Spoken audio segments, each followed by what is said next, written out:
नमस्कार। मैं अभी सासाराम के चमरतकिया मोहल्ले में मौजूद हूं और ये इस मोहल्ला में रहने वाले लोग एक तरह से 4 दिनों से अपने अपने घरों में कैद हैं। ये दृश्य आपको दिखा रहे हैं। देखिए किस तरह से गलियों में जो पानी जमने का सिलसिला है 4 दिन से जारी है और ये सिलसिला लगातार बढ़ते जा रहा है। जिस तरह से पानी का स्तर है वो लगातार बढ़ते जा रहा है और करीब 4 रोज से इस मोहल्ला में रहने वाले 50 घर के लोग कैद हो चुके हैं। उनके बच्चे स्कूल नहीं जा पा रहे हैं और जो बुजुर्ग हैं उन्हें अगर दवाई की ज़रूरत पड़ रही है या उन्हें इलाज के लिए बाहर लेकर जाने की ज़रूरत पड़ रही है तो बड़ी मशक्क़त से उन्हें घरों से निकाला जा रहा है। सोचिए कि सासाराम शहर का यह दृश्य है जहां पर 4 दिनों से लोग अपने अपने घरों में कैद हैं। देखिए बच्चे वहां से देख रहे हैं कि कैसे हम बाहर निकलें।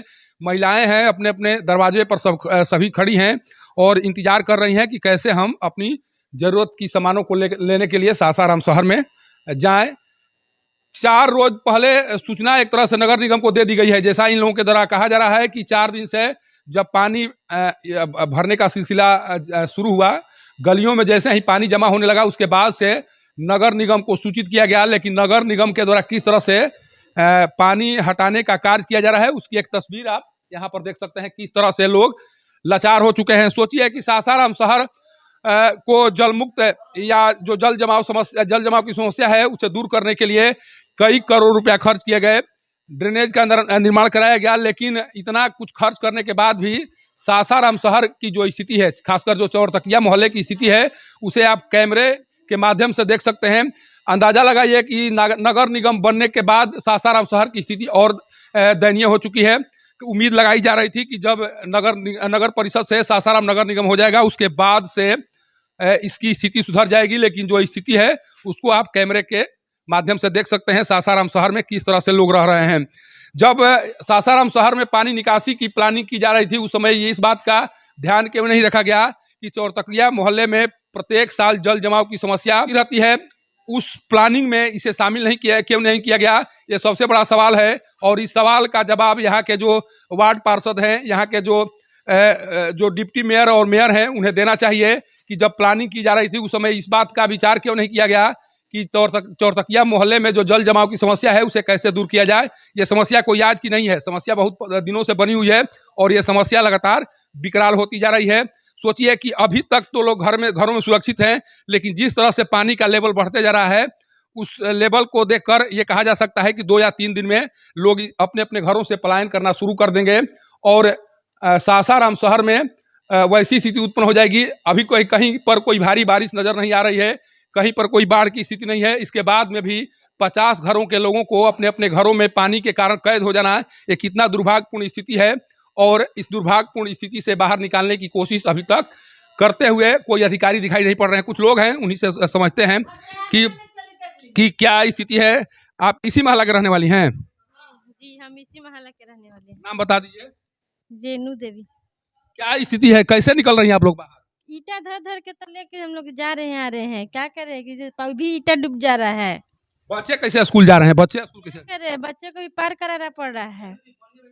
बहुत दिन से सुना जा रहा है कि बहुत दिन से बच्चे स्कूल भी नहीं जा पा रहे हैं। हाँ, 4 दिन से बच्चा जब स्कूल का पार करा के तो हम लोग तो विदा कर रहे हैं। आखिर ये समस्या क्यों बनी हुई है, इसका समाधान क्यों नहीं हो रहा है? नल्ला नहीं बना है, इसकी तरह के कोई विधान समाज ऐसे करना चाहिए। वार्ड पर जब चुनाव हो रहा था नगर निगम का, उस समय लोग आए होंगे यहाँ पर, आप लोगों के द्वारा मांग की गई थी कि नहीं इसका समाधान होना चाहिए? मांग की गई थी आप लोगों के द्वारा? पानी नहीं भरा हुआ था, इसी चलते नहीं आदमी कोई बोला पानी भरा तो सब कोई आया, तो कोई उसका उपाय नहीं है। इसका उपाय समस्या पहली बार दिखाई दे रही है कि पहले से स्थिति बने इसी तरह की है? पहलू से हो जा रहा था, खाल है ना, तो पहलू से हो जा रहा था। देखिए जिस तरह से जेल में कैद होकर कोई व्यक्ति दरवाजे से किसी चीज को देखने की कोशिश करता है, कुछ इसी तरह का नजारा सासाराम के इन मोहल्लों में दिखाई पड़ रही है। महिलाएं घर से, बच्चे घर के दरवाजे पर खड़े होकर इंतजार कर रहे हैं कि कोई तो आए जो हमारी इन समस्याओं का समाधान कर सके। अगर इनकी समस्याओं का समाधान तत्काल नहीं किया गया तो ये जितने भी घर अभी दिखाई पड़ रहे हैं उन घरों में रहने वाले लोग पलायन कर जाएंगे और सासाराम शहर की स्थिति एक तरह से बद से बदतर होने लगेगी।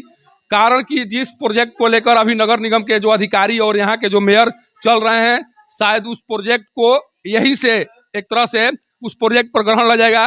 कारण कि जब आप कहीं सासाराम शहर को सुंदर दिखाने की कोशिश करेंगे, उसी समय अगर इस तरह की तस्वीर सासाराम शहर से आने लगेगी तब पता चलेगा। देखिए क्या क्या कहना चाह रही है, क्या बताना चाहिए? तो चाहता है कि नाली साफ करो, नाली के बनाना करो, पानी की सावधानी करो। आगना में पानी गिरा है, हमनी के देवी में डूबल बड़ी, हमनी के आगना में निकलल मुश्किल भइल बा। बाल बच्चा सब हमनी के घर में रहतल। कब से स्थिति खराब है? ई 15 दिन से होता, 15 दिन से। 15 दिन से ही भइल बा इसे डूबल। जिसको वोट दी थी आप, उनसे आप मांग कर रहे हैं कि इसको बनवाइए? हाँ, रोज आवतन, रोज उनका बोला जाता तो खाली देख। कौन वार्ड पार्षद कौन है आपके? हमनी के 25 वार्ड है। कौन किनको इस बार जिताई है आप लोग? मुस्लिम में जीतल है हफीज जी। काम नहीं कर रहे हैं ना कहे आवतन काम करावतन। मन सब तो जितले बजे तक कहाँ कुछ सावधानी होता, कहाँ निकलता पानी अगना में, घर में, द्वार पर सब लागल बा, बाल बच्चा में डूब के आवतन जातन निकलतन। देखिए कितना बड़ा व्यंग इन लोगों के द्वारा किया जा रहा है। व्यंग इसलिए किया जा रहा है कि जिनके द्वारा वार्ड पार्षद चुनाव के दौरान इस आधार पर वोट मांगा गया था कि हम आपकी समस्याओं का समाधान करा देंगे, लेकिन आज वो कहीं नजर नहीं आ रहे हैं। इस कारण से जो महिलाएं हैं, जो भी इस मोहल्ला में रहने वाले लोग हैं, उनके अंदर में गुस्सा है। और गुस्सा इस बात को लेकर है कि कम से कम आप कोशिश तो कर ही सकते थे। जब यहाँ पर स्थिति खराब होने लगी उसके बाद आपके द्वारा कोशिश किया ही जाना चाहिए था। लेकिन अगर वार्ड पार्षद के द्वारा कोशिश भी नहीं की जा रही है तो माना यही जाएगा कि उनको केवल वोट की पड़ी है। वो चाह रहे थे कि किसी तरह से हम विजयी हो जाएं, यहाँ के जितने भी लोग हैं वो मरें, किसी स्थिति में रहें, उन्हें इस बात से कोई लेना देना नहीं है। इसीलिए शायद जो गुस्सा है ये लगातार गुस्सा बढ़ते जा रहा है। और गुस्सा का कारण जायज भी है। जब कोई लोग अपने अपने घरों में बहुत दिनों तक कैद रहेंगे तो उनके अंदर में गुस्सा पनपेगा ही, और उस गुस्से का शिकार यहाँ के वार्ड पार्षद से लेकर अधिकारी होंगे। और उस समय इनके पास कोई जवाब नहीं होगा जब लोग इस समस्या के समाधान को लेकर सड़कों पर उतरेंगे। और जब इनके द्वारा सड़कों को जाम करके अपनी समस्याओं का समाधान करने की मांग कराई जाएगी, उस समय सासाराम शहर में एक नया बवाल खड़ा होगा। शायद उस बवाल से अभी यहाँ के अधिकारी अनजान बने हुए हैं, लेकिन वो स्थिति जल्द ही आने वाली है जिस स्थिति का सामना शायद यहाँ के अधिकारियों को देर सवेर करना ही पड़े।